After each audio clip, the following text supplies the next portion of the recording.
नमस्कार विद्यार्थी मित्रों, आज हम किताबें इस नई कविता पर आधारित मैं आपको एक कसौटी देने वाला हूँ।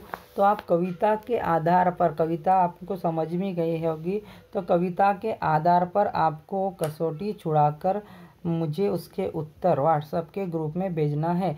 तो कविता आपको समझी फिर भी नहीं होगी तो फिर से एक बार पढ़िए, जो पिछला वीडियो है उसको देखिए और उसके बाद ये प्रश्न छुड़ाने का प्रयास कीजिए।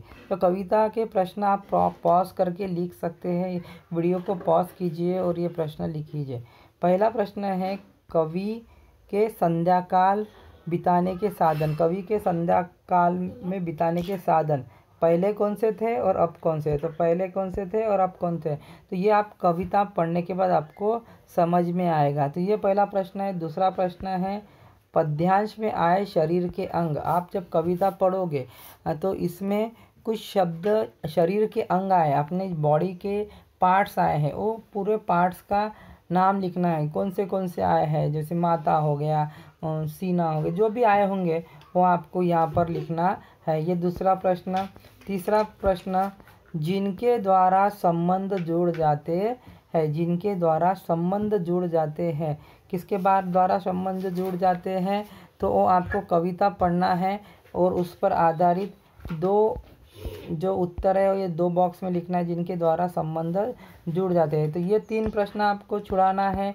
इसके साथ इसको पॉज करके लिखना है, कवि के संध्याकाल बिताने का समय पहले क्या था, अब क्या था, पद्यांश में आए शरीर के अंग, ये लिखना है।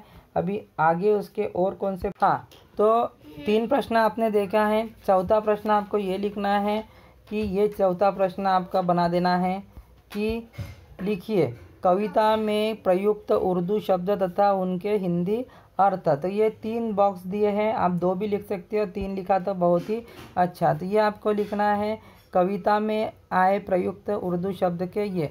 और कविता, फिर 5वां प्रश्न ये लिखना है, आकृति। कौन आकृति पूर्ण करना है, आकृति बनाना है, पेन से ही बनाना है, पेंसिल का उपयोग करना नहीं है, क्योंकि पेपर में, बोर्ड के पेपर में 9वीं 10वीं, क्योंकि आपका 9वीं का साल है तो अगले साल आप 10वीं में जाओगे तो पेंसिल से बनाना नहीं है, पेन से ही बनाना है। तो किताबें यहाँ रखते थे, कहाँ पर किताबें रखते थे? तो ये आपको बॉक्स में दिए है, ये 4 बॉक्स में उसके उत्तर आपको लिखना है, ठीक है। इसके बाद 5 प्रश्न हो गए।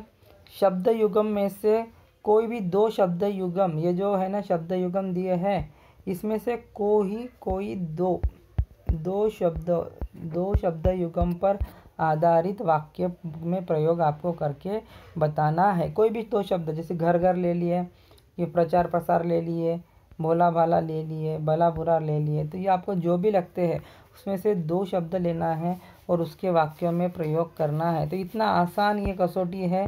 तो आपको क्या करना है, अपना पेन लेना है, किताब लेना है और अपनी कविता के आधार पर ये जो दी है कसौटी, इसको छुड़ाकर मुझे व्हाट्सएप के ग्रुप में आपको भेजना है, ठीक है। धन्यवाद।